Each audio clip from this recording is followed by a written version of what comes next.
Welcome everyone to my presentation at the Bob Conference. I'll be speaking today about using diversity intelligence for understanding, equity, and diversity leadership capability. Valuing people and technology in the workplace is the cornerstone of my research agenda. And doing that research, I discovered 5 common values between people and technology in the workplace.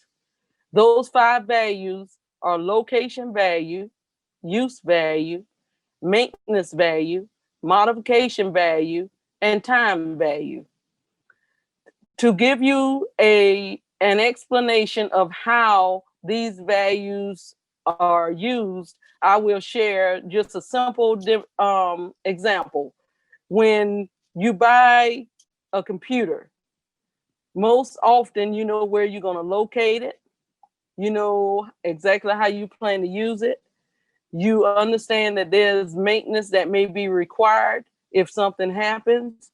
You have modification value because you add software, you may add other hardware to it. And there's time value. You understand that over time, new technologies will come along and that computer may be obsolete if the modifications you make are not enough. But when you hire an employee in the workplace, often the location value that's best for that employee may not be known when you first hire them. Then their use value is determined over time, even though their resume may match the job description that you have listed, they may have other skills that are not directly related to the job you hired them to do. Therefore, their maintenance value may require you to develop them inside your organization with internal and external training that's specific to their job. Modification value is if they decide that they want to better themselves on their own and do personal self-development, it may be a great thing for them personally, but it may not relate to the organization. And then time value, employees retire, they switch jobs, they do a lot of different things that affect the time value that they contribute to your organization. Therefore, technology development has a head start and is often more highly valued in organizations. And we're seeing that today when you look at artificial intelligence, machine learning, and some of the other things that are going on with technology. But people development lags a little behind, and they're a little frustrated because they feel that machine learning is replacing their development in the workplace, and it's a work in progress. After looking at the 5 values and evaluating the 5 values, I was at a point where I wanted to measure those values. And so the term interpersonnel diversity was developed. And that term relates to the diversity of personnel within the same job. In a lot of jobs, you have people doing the exact same work, but they're doing it at different levels, and a lot of organizations do not understand why. They may have homogeneity in their job behavior. For example, they may be computer programmers, they may be team sports personnel, everybody that plays guard versus center on a basketball team. They are still recognized for their differences because there is a difference between them. So with this model, I'm trying to seek the value of each individual. And by seeking that value, I recognize that job performance strength for each employee needs to be understood by the employer. And so it inspires homogenous groups in the workplace to leverage diversity of thinking and opinions if you can get all of them realizing that they have value that is independent from their cultural groups and other groups in the workplace. And this in turn reduces the self-inflicted failure behaviors of diverse employees. Each individual is diverse in their own way, yet some individuals take on the weight of representing an entire group and do not see themselves as individuals. Black women, for example, tend to do this. So when I was looking at interpersonnel diversity and wanting to measure the 5 values, I ran into a problem of trying to determine how do you truly measure each individual person. And that's when I came up with the term diversity intelligence. And diversity intelligence came about because I was looking at each individual employee and I said, well, how can you truly measure the value of an employee if you marginalize them because they're a woman, or you marginalize them because they're older in age, or you marginalize them because they have a disability? So I developed this diversity intelligence theory model looking at all of global society, because most organizations today are global. And within the organization, they look at the IQ of an individual, they look at the emotional intelligence, that's the EQ of an individual, they look at the cultural intelligence of an individual, and it leads to leaders' cognitive and behavioral perspectives. But even with IQ, EQ, and CQ, people were still being marginalized. Therefore, I introduced the concept of diversity intelligence because I wanted to ensure that people aren't being marginalized. And if you add DQ alongside the IQ, EQ, and CQ, you can still impact leaders' cognitive and behavioral perspectives. And by impacting that, the leader's change of thoughts and actions can occur. They can start seeing each individual employee as having value for the organization. You won't skip over a woman because you don't think she's strong enough or has the capacity to lead.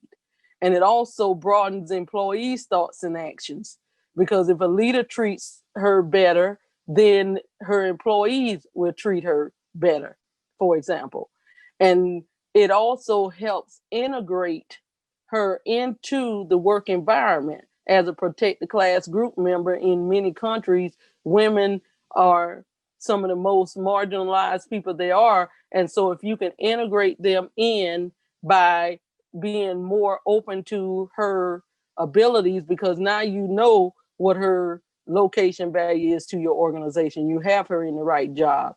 You know what her use value is because you know she's qualified. You know what her maintenance value is because you don't leave her out of leader development programs that can strengthen her performance. You understand her modification value because as she go and acquire other skills, you work with her to try and integrate those into her performance.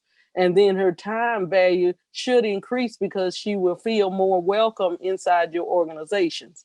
And so DQ knowledge applied to improve the organization goals and effort helps with that, because now that you're diversity intelligent and you're not leaving her out, you can apply those same DQ knowledge skills to the entire organization. And in turn, she can apply it to her workers and help mentor and coach and develop future women leaders and other leaders in the organization. And with that, it can lead to intellectual capital because everybody is more aware and they have more knowledge about how to treat each other in the workplace. And we've seen that it leads to financial success because you have increased morale and better productivity of employees because they feel as if they belong and they're not marginalized anymore. So diversity intelligence itself, I define it as the capability of individuals to recognize the value of workplace diversity and to use this information to guide thinking and behavior. And so in that previous slide, when I talked about how the cognitive knowledge of leaders can help them have better thinking and behavior, they can't do that if they don't have the diversity intelligence to recognize that they're marginalizing others. They may be doing it unintentionally, but it does have an effect on the performance of people who seek to work with them and with their organization. So DQ and understanding. In traditional diversity training, most of the focus is on awareness and inclusion. And at the awareness stage, you're just making sure that people know that there are people that are different in the workplace. And to help you understand more about DQ, I defined it in the context of the laws that that a nation has or an organization has, excuse me, that protects employees in the workplace. Because if you don't define diversity in a context, the only thing it means is different. Therefore, in order to understand traditional diversity training and its focus on awareness and inclusion, it hadn't been as successful because it's just talking about difference, and it's not putting it in a context that a lot of people understand. Most people think that they understand diversity and they understand the compliance and laws of their nation or other countries if you're in a multinational organization. But until you truly understand those laws and the history that form those laws, it makes it very difficult to interact with all employees. So DQ requires an understanding of all employees and where diversity in the workplace originated and why. So Manifest Destiny, I started there because it's the overarching context for diversity in society. And Manifest Destiny in the US was taught in lots of high school history courses, and it's an ideology that has migrated from society into the workplace. Manifest Destiny is a belief that God sent you to conquer North America when North America was discovered. Then it emerged from there and went to saying conquer the world. And so in doing that, you're trying to change society based on one viewpoint as opposed to accepting everyone as they are, where they are. And so with that mentality, it became more separate as opposed to becoming integrated. Because I'll give you an example. With the Vietnam War, and then you had Vietnamese displaced to America, you gained Vietnamese Americans. When you brought Africans to America, you got African Americans. With the Mexicans, you got Mexican Americans. There's not just Americans. And so Manifest Destiny is the foundation behind some of that change in society. And with that, diversity became clearly identified based on who you are and not what you know and what you can contribute. Therefore, putting diversity in a context became very important. So to fix some of the problems in America, President Kennedy introduced the construct of affirmative action, which would level the playing field for Blacks and women in America. And so when that law, that it's not a law, it's an executive order that has never been repealed, and it's still viable today, and people work against them. White women have benefited more from affirmative action than any other group in America. But diversity was introduced into the workplace for American white male protection against affirmative action. Most people think that Blacks or some other minority introduced that construct, but it was not introduced that way. It was introduced to offset affirmative action because white males felt they were being discriminated against, because now you were putting some focus on Blacks and women in the workplace. So with that seeking of equity that white males were trying to attain, you have to look at equity as being vital to success within the workplace context.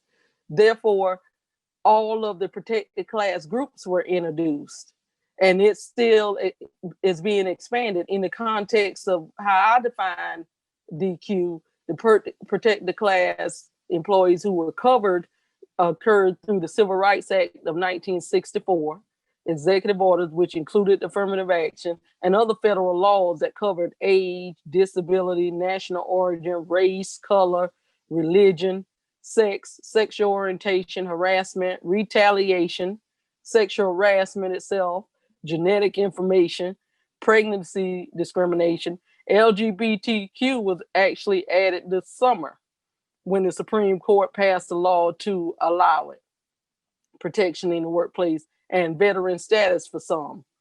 So with all of those different groups being in a protected class, there's a lot of misinformation, which leads to inequity and a lack of diversity leadership capability, because most leaders don't understand those laws. And I can say that because when I did the open-ended survey in my research, there was only maybe one person who responded that could list all of those protected class groups. And the only group that everyone else listed was religion.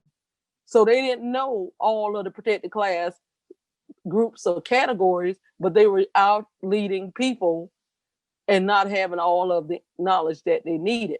So with this misinformation, it led to inequity, because people think I'm not being protected and in the workplace, but everyone is protected based on their pay. In America, that's the law. And so there's really no unprotected group in the workplace. And I think if we can clear up this misinformation that someone is getting something that someone else can't have, then we can possibly bring equity and a more focus on equity, because people aren't necessarily equal, but there's equitable ways to treat people equally. And an example of this is sex is the same as gender, so that I'm just defining that because that's how it's defined in the law. It's listed as sex, but it's talking about male and female gender. In 2015, in the power of parity, how advancing women's equality can add 12 trillion to global growth, the McKinsey Corporation found that India had the opportunity to add $0.7 trillion to the 2025 gender equity efforts. And between 2015 and 2020, there's been slow but steady progress in women's representation in the workplace. It's a broken rung at the first step up to the manager continues to hold women back. And now with the COVID-19 crisis, it's threatening to erase all of the gains of the past 6 years. And that's from the 2020 Women in the Workforce report.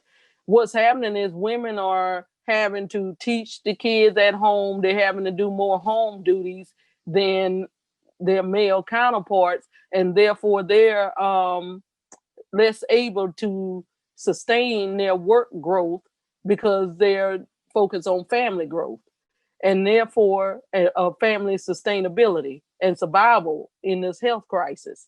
So that's just one example of how gender is vitally important, and without diversity intelligence enough to research and figure out why women aren't being treated the same, or they are being held back, some because of COVID-19, a leader would just ignore it and say, well, she's not performing. She's not doing her job. And they would ignore all of the other reasons as to why she's not performing. So McKinsey in 2020, that same report suggested 6 steps for improving the workplace for women. And you'll notice that I've got 3 of them highlighted in bold. And that's because those are the 3 areas that I see diversity intelligence playing a major role, is to make the work more sustainable for women, reset norms around flexibility. And if you don't have the diversity intelligence to make it more sustainable, you're not going to reset the norms or change anything in your structure to make it more flexible. And take a close look at performance reviews and ensure that you're rating them on what they can do within the context of what's going on around them. We just launched a survey in my college to find out how faculty feel about their work role changing as a result of COVID-19, for example. So if you can figure out a way to care about why women aren't doing it and ask them why, you can help make their work more sustainable. Take steps to minimize gender bias, and that's becoming diversity intelligent, making you aware and helping you recognize that you are biased towards women. for whatever reason. Some people may not know why, but just acknowledging that is a first step. Adjust policies and programs to better support all employees and strengthen employee communication. And that's helping with diversity intelligence. Once you know that you have a bias inside your organization, to try and lessen that bias. But if you don't know and you don't take the time to figure out that you're not treating everyone the same, you're not going to communicate about it. It's no longer a problem. There's denial about the situation. The DQ and diversity leadership capability. In my research, I've seen that DQ is a missing component in the diversity training and leadership development, and it is essential to leader success. And so I expanded on the DQ and leadership conceptual model that I began work on in 2017. And so in 2018, I published this model where diversity intelligence, if it's added to leadership development and diversity training and education, it can strengthen leader behavior and lead to better follower well-being. In looking at proof of concept, I had a company examine this exact model. I won't talk about it much here. I'll talk about it a little more in future slides. But with the leadership development training and the diversity training, if you don't have it right, folks are filing lawsuits against organizations based on this missing element. So, for example, in leader development programs, a lot of women and minorities are not included in those development trainings. In the diversity training and education, people think that they have a better understanding of all employees in the workplace, but they're missing some elements.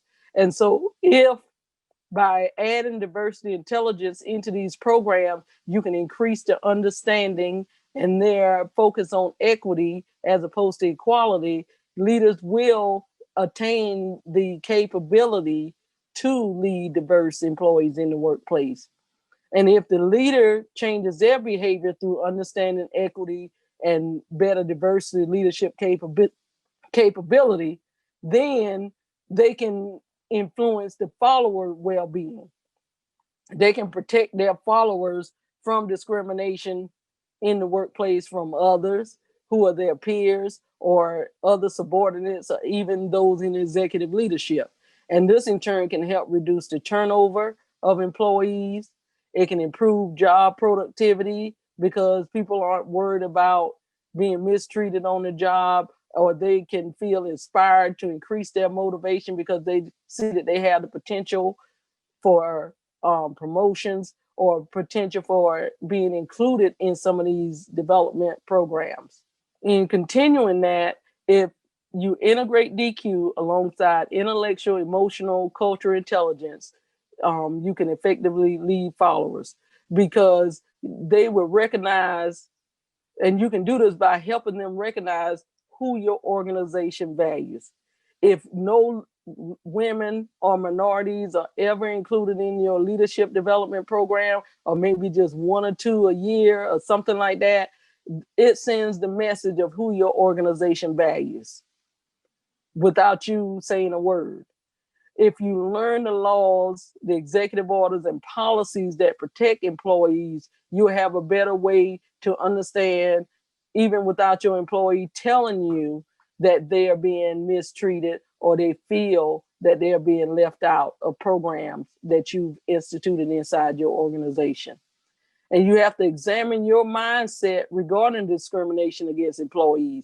Can you ignore when you see someone being mistreated on the job and just go on because it's not affecting you directly? Therefore, you can just disregard it and pretend that there's not a problem going on and just keep moving on. Or you, with DQ, can say, look, that doesn't look right. Maybe I need to report that to HR or somebody in influence who can help with the situation. Or maybe I can solve the problem myself and look at other ways to mentor or coach someone else.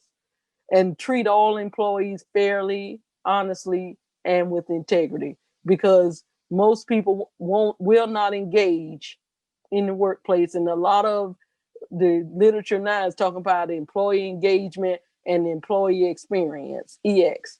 If employees don't feel that they're being treated fairly, honestly, and with integrity, their experience is not going to be a positive experience for them or for your organization.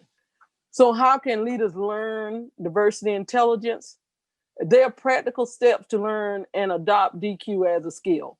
One way that it has been done, and these, I published it in the same reference as the Hughes 2018. It's a Advances in Developing Human Resources article.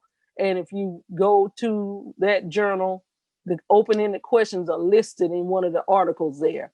And those open-ended questions, they help leaders identify understanding in their core knowledge about legal protections of employees. And it can be adapted to your country, your organization. Those questions can be modified. But it's a practical step where people can openly answer those questions to determine, am I truly being fair to everyone in the workplace? And that questionnaire has been used and tested by an organization, a multinational that I can't disclose right now, but they used it and they found it to be effective in helping leaders to become aware, and it helped them shift how they're conscious about how they think about other employees in the workplace. And that's a practical steps to learn and adopt a basic fundamental of a DQ skill. And it has information about DQ on that open-ended questionnaire. And then another piece of it is I created the Hughes and Liang Diversity Intelligence Scale, and Diversity Intelligence is now trademarked through the University of Arkansas, and the scale is also copyrighted through the university. And what this scale measures is it measures leaders' knowledge, their perception of workplace education and training where they currently work, and their perceived behavior of how they treat their employees who are in protected class groups in the workplace. And this is a leader scale. If you don't lead anybody, this scale is not for you. This scale is used and it's been tested. I validated it with over 1,300 leaders in the workplace. And I also, the same company that tested the open-ended questionnaire, it used the DQ scale twice in their work. And I can't disclose how they use it because that's their proprietary knowledge, but it did prove, they did a proof of concept, and that proof of concept was validated that it works for what it's intended to work for, and it helped leaders determine what their knowledge is. It helped determine their perception of the workplace education and training, and it helped them with the behavior. And when I administer the scale, it gives them a score on their knowledge, it gives them a score on their workplace education and training, and it gives them a behavior score, and then it gives them an overall DQ score. And so the questionnaire, the open-ended one, was used to develop some of the factors that are in the final DQ scale. And that scale was piloted with over 100 people and then validated with over 1,300 people through exploratory and confirmatory factor analysis. So that means that all of the items in the scale actually measure what they're intended to measure for each of the subscales and the overall scale.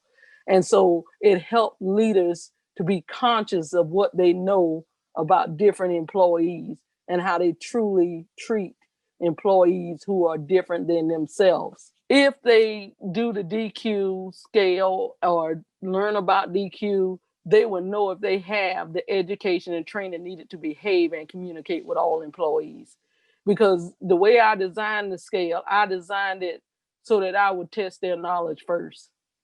And then I want to know why their education and training or if their education and training truly help them with their knowledge.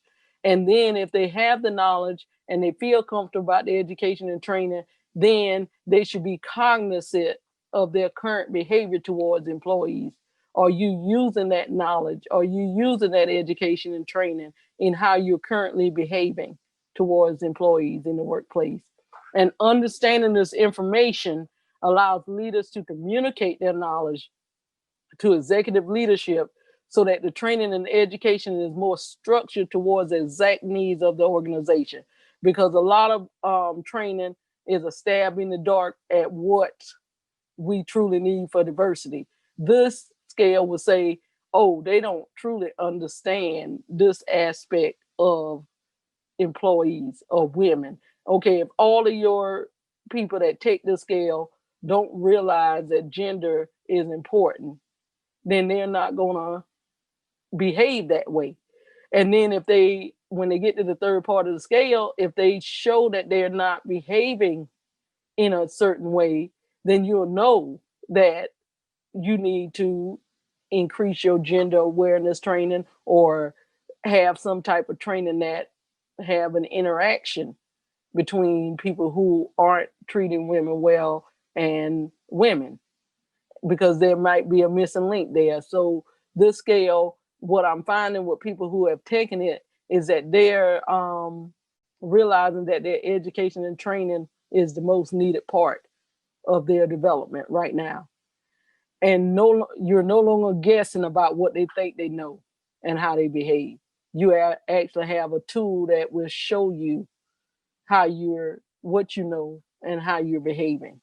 And that's helping you become more diversity intelligent. And the scale is not a tool to be used as a weapon against an employee. This scale is to help enhance their understanding of how they perform on the job and what they know versus what they think they know. So, in conclusion, with DQ, leaders recognize differences between themselves and others without it being an obstacle to performance.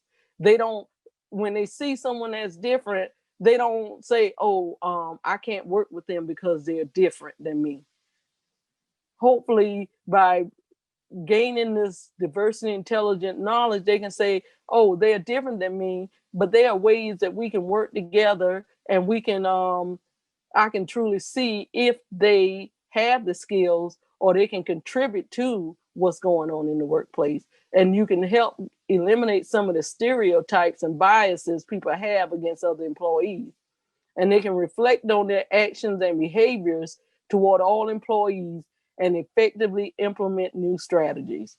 Because now that you know what your score is, you don't have an excuse to say, I didn't know they were in a protected class, because now you know that they are. You don't have an excuse to say, I don't need to change my behavior. Your score telling you that you're not behaving appropriately towards people who are different than you. So now you can, in your own mind, change the strategy. The way the scale is implemented right now, the individuals receive scores. So they can share inside the organization if they want, but it comes to them. And so I've had some people that want to do coaching one-on-one because they feel more comfortable to try and develop themselves better if they can talk about it one-on-one, as opposed to giving out a group score where everybody knows who everybody else is and why they're doing it. And the scale is anonymous. So it's computerized, it's not a paper form. And they value the differences in employees without attempting to make everyone alike.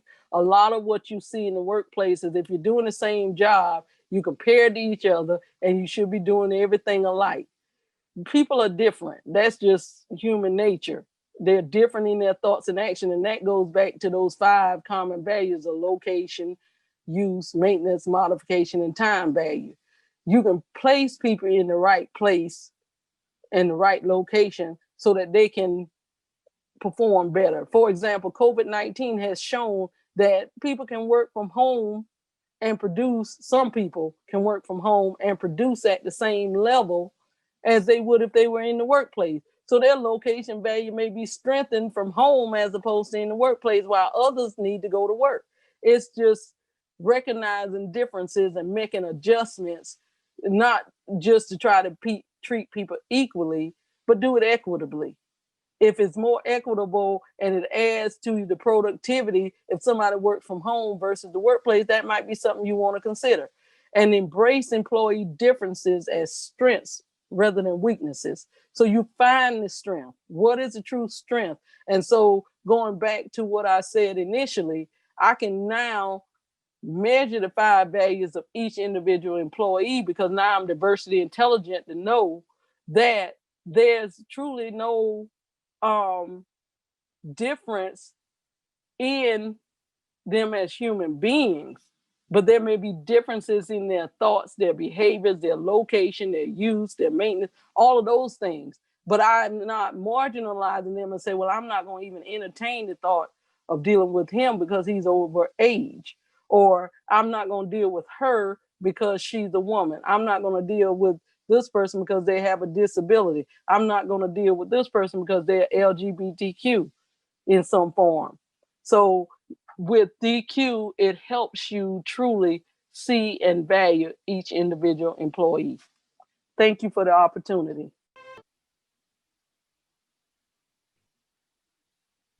So thank you so much, Dr. Hughes, for this wonderful masterclass on diversity intelligence. That was truly remarkable. And we have some fantastic questions from the audience. And our first question is from Divya. And Divya's question is, as a leader, how do I ensure that my team's DQ is nurtured? Divya, that's a great question. And the biggest part of nurturing those that you lead in the workplace is ensuring that you yourself are diversity intelligence. Once you understand your DQ, then you can nurture and support your team members and improve their morale. For example, if you have someone on your team that you didn't realize that they had an invisible disability, and there are lots of people with that problem in the workplace.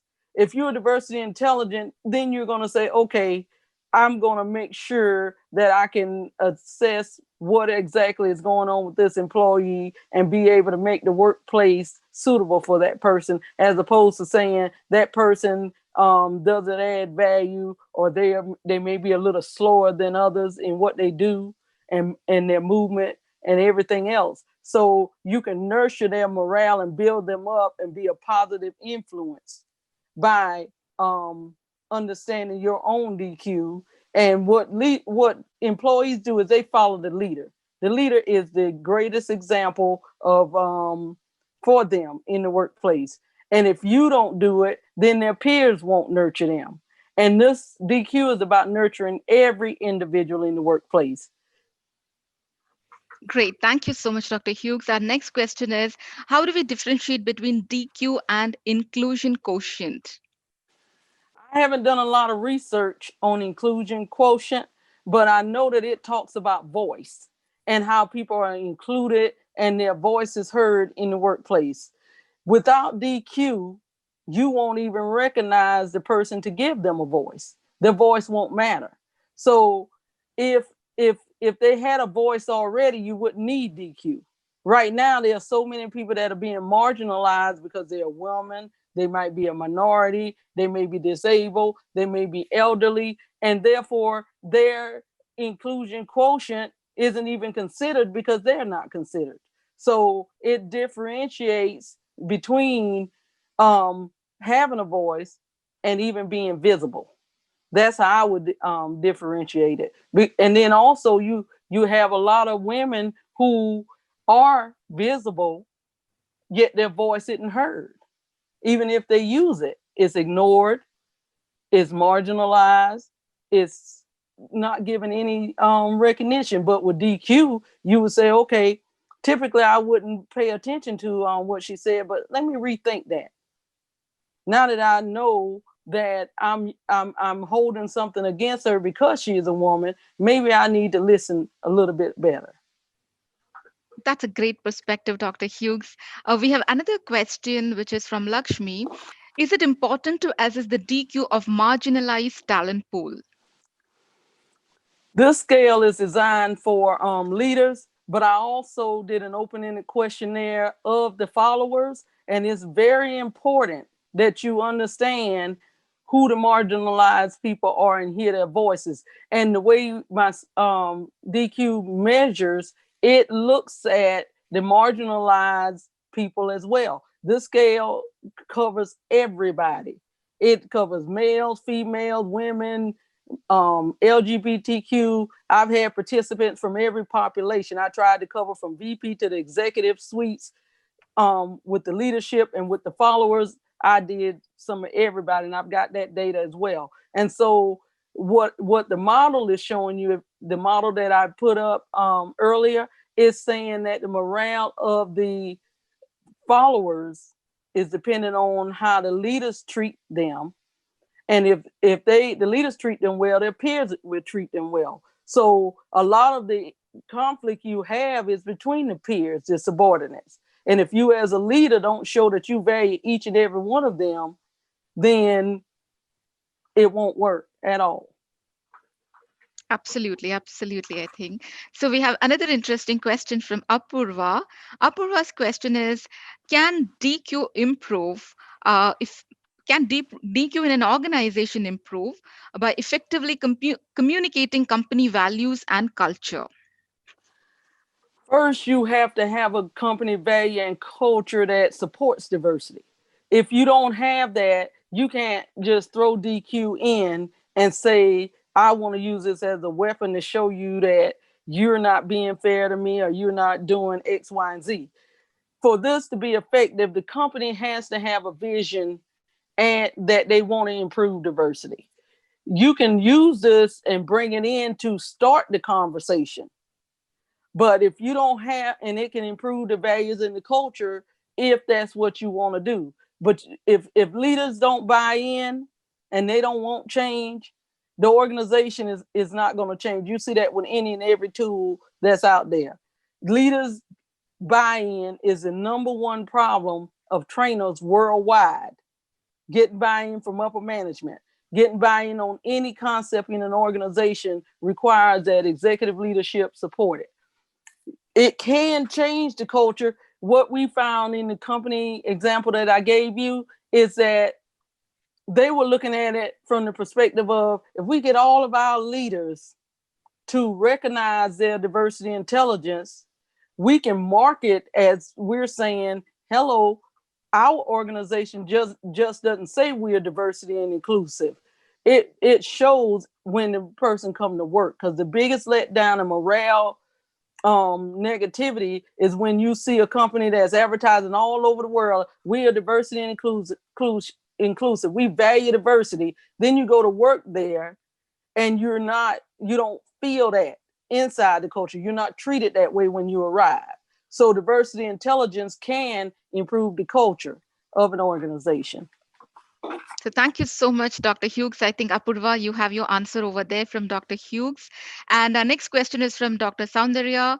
Her question is diversity intelligence or DQ a comparable model across different organizations? Yes, it's been validated. When I first decided to do it, I started to do a business to business model panel type of Mhm. instrument. And I said, no, I want a general population of leaders. And so these leaders come from education, government, community organizations, nonprofits, educational institutions. And I've tailored one that's being validated right now to specifically to educators, because I got a lot of requests from educators who may not necessarily be in leadership positions, but they lead students, they teach students. Educational leaders can take this particular leader scale, but educators themselves, we've built an instrument for that as well. Okay. So next question is from Kanan, and his question is, um, what do you see as the barriers organizations face when implementing this? And he's also mentioned that DQ is a critical leadership competency. So your thoughts related to the barriers that organizations face, Dr. Hughes, in implementing DQ? I think the biggest barrier is if the organization does not have a structure that supports diversity. Because if you're diversity intelligent and you come into an organization that does not value it at all, it's hard to shift an entire structure. And that's one of the biggest problems that people see is not so much you have the policies and practices, but those policies and practices are embedded in the organizational structure. And if your structure does not, and your strategy as an organization does not support diversity, it's not going to work. That's the biggest barrier that I see. And the other barrier is when people try to use it as a weapon. This should be a support mechanism for leaders. If you see a leader that's struggling with their interactions with their peers, you can let them do the assessment to see where they are on their own to get their individual scores. They don't have to share those scores because it helps them to have a conscious understanding of where they are. I just did a experiment with a group of 100 business leaders here, and one of the participants kept emailing me. The goal was not to give away individual scores. It was just to get an understanding of the group. And he kept emailing me. And so I told him I could give you a broad perspective. And he said, well, I thought I knew this, but I'm finding out I didn't know as much as I thought I knew about it. And I'm just unsure. And he was like, well, why couldn't the answers be yes or no? And I said, the reason they're not yes or no is because when I did the open-ended instrument, I found out people did not know. I had the hypothesis that they didn't know, but the open-ended instrument proved that they didn't know. And then I want to know the extent to which you do know. Are you absolutely certain you know what you need to do with regards to different laws and mandates around protected class employees in the workplace? Those are fantastic insights. Thank you so much, Dr. Hughes. And we have a question from Harish over here. What are your thoughts on executive coaching playing a role to build DQ in people leaders? That's one of the best ideas around it that I've seen thus far. And the way I know this is because I started a private group in Facebook on diversity intelligence in 2015. And I had about 150 members up until the George Floyd incident in America. Now I'm on well over 500 members. And I have a core group of members who are silent. They're learning. The group isn't for a lot of discussion. It's a where I share a lot of incidents that happen that fit into the narrative of DQ. And a lot of them, they don't say anything, but they're learning. They'll send me private messages. They want to feel comfortable and learn at their pace, because what you find in organization is each leader is at a different level.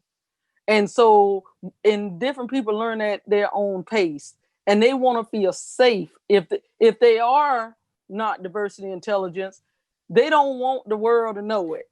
Some of them are covert, some are overt. But what I found is if you let them learn at their own pace, they'll start asking you questions. For example, I had one guy, he's a filmmaker, and he had a cover for a film that was about to be released. Mhm. And I mean, the cover was done. And so he messaged me. He said, I hadn't thought of this, but I don't think I need to send this out this way. What should I do to modify it? And literally, he modified what he was putting out in the public after our conversation. And so if you do the coaching one-on-one and give people room to grow, they'll grow, I think. Great, great, Dr. Hughes. We have another question from Reeti, and her question is: what are your thoughts on representation being a measure of diversity and employee experience being a measure of inclusion? The employee experience, I don't think it should be just a measure of inclusion, because employees have different lived experiences. And when they come into the organization, they bring that lived experience and it interacts with that employee experience that you provide them. So some people want to be included, others don't. For example, I'll give you a good example. Right now, you've got a lot of people in the workplace who are angry, they're anxious because of some of the diversity problems, especially in America. And they don't want to be included, but they're being asked to join all of these anti-racism task force, these diversity groups in the workplace. And I've had calls from leaders I mentor just involved off on the side, and they're just like, I don't want to be a part of any of this. But because people are anxious now to include diversity, they want to grab every diverse person they see and put them on these committees. And these people are tired. They are worn out and they're upset and they're angry and they don't know how to express that shit. And you want to do it at 400 miles per hour now when they've been asking you for 20 years to make the change. So you made the change in 20 minutes and now you want them to change every experience they've had and be included when they don't want to be there. They're not ready yet. But in order to get that passion back, they need rejuvenation. And it's not just going and talking to a counselor. That's not going to work. You got to give them time to reconcile that all of the work they've done over their career, their lived experiences were not valued until you felt it was valued at this moment. So when you look at it from an employee experience, being a part of inclusion, you can't isolate their lived experiences. What was the first part of that question, Nisha? Um, should representation be a measure of diversity and employee experience be a measure of inclusion? And I think I covered the representation part, because if you want to say, oh, I've got a black woman or a black male or Indian female on the committee, and that's the experience of inclusion. No, I don't think it should be, because you've got to look at who's there and what they're experiencing. And a part of that is you have a lot of people leading DEI efforts who are not diversity intelligent themselves. They don't even know what it means to be diversity intelligent. They're in that position because of their representation, but that doesn't validate that they have what it takes to do the job. Because there's no criteria for being a diversity executive in a workplace. There's no degree in it. Thank you. Thank you so much, Dr. Hughes. Our next question is from Amada, and her question is: should DQ be mandated on leadership performance management? First of all, the way DQ is structured, it's already mandated in federal laws in America. It's a part of, and that's why I set the definition in the context of current federal laws and mandates. So you shouldn't have to mandate DQ because it's already a part of what you should be doing. And that's where the problem is. It's already required that you do it. The problem is it's not being done. And nobody will admit that it's not being done. For example, one of the questions I used to have, and it was like a red herring, asking people, are you being discriminatory on purpose? Something like that. And everybody said no. But then I asked the follow-up question, I said, well, have you seen anybody doing X, Y, and Z? The same thing. Everybody has seen somebody doing it. Not me, but somebody else is doing it. So somebody's doing wrong. But if it's already required. Great. We have another question from Mahima, which is on how can we access the DQ scale? The DQ scale, I have not released it publicly yet, but it will be released. Contact me in a couple of weeks and send me your interest, and I'll respond to you individually on that. Okay, thank you so much, Dr. Hughes. Our last question is from Anju. The journey from diversity appreciation to diversity intelligence, how long is that? People try to say diversity is a journey. And I look at it and I say, well, whose journey is it? You can appreciate diversity all day long. But what is it to you versus what is it to the person who's being discriminated against? You can appreciate diversity, but if you're not showing that person who feels who's experiencing the bias, your appreciation doesn't matter. You need to show them through intelligence that you truly value them as a coworker, as a subordinate. Because if you're a woman in the workplace and you've been mistreated or skipped over and over and over and over again, you can tell me all day you appreciate me. I appreciate diversity. I appreciate diversity. But what have you shown me through your behavior? And diversity intelligence looks at your behavior. When I first thought of the construct, I looked at it from a knowledge and behavior perspective. But once the open-ended responses came back, people were talking about the workforce, education, and training piece was missing. And so those factors, all of the factors in the scale, except for the knowledge piece, came directly from respondents who are out there doing the work every single day. So you have to make that transition from appreciation to intelligence. And it's just as long as it is between you and building a relationship with the person that you're leading. Thank you so much once again, Dr. Hughes, for these amazing insights, which are based on your own research and the tremendous amount of work that you have done in this field of diversity intelligence, that is DQ.